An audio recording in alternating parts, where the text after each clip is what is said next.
Vélo of Course est un projet qui est issu d'un partenariat entre la ville de Sucy-en-Brie et l'association Val de Brie Emmaüs. Ce sont des livraisons de courses qui peuvent être faites sur les marchés ou dans les commerces de ville, qui sont donc proposés aux Sucyciens et qui sont réalisés par des livreurs en insertion, qui sont des jeunes de la commune. Ce projet répond aujourd'hui à différents objectifs. Le premier, c'est qu'il permet le développement des mobilités douces sur la ville. Le deuxième, c'est qu'il vient en soutien du commerce local. Et le troisième objectif, et non des moindres, ce projet permet à des jeunes plus ou moins éloignés de l'emploi de rentrer dans une dynamique d'insertion par l'activité économique et donc de s'inscrire sur le chemin de l'emploi et d'une insertion, on va dire, plus globale. Donc c'est un service qui aujourd'hui est ancré dans la ville, qui est bien utilisé par les Sucyciens. On a démarré fin 2021. C'est un service qui est monté en charge, qui s'est professionnalisé et qui aujourd'hui est ancré dans la ville, fonctionne, les commerçants ont l'habitude de l'utiliser, les Sucyciens ont l'habitude de l'utiliser et qu'on imagine mal ne plus être ici, ça manquerait à un certain nombre de personnes.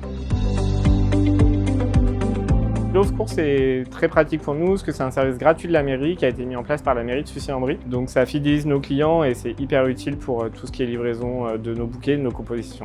Le développement de l'activité, il a été assez facile dans la mesure où on a été très appuyé par la mairie de Sucy-en-Brie qui a pris en charge toute la partie production de support de communication auprès des Sucyciens. Et nos équipes de livraison ont fait tout le travail de communication de terrain sur les marchés, d'aller vers les Sucyciens pour leur expliquer ce système qui se mettait en place. Si je devais donner un conseil pour la réplicabilité de ce projet, je proposerais de composer un groupe projet avec différents services de cette collectivité parce que c'est un projet assez transversal et donc de mettre en relation le service commerce avec le service politique de la ville, avec le service communication, avec le service subvention pour créer une synergie autour de ce projet et permettre que toutes les énergies puissent se développer de manière cohérente et en cohésion.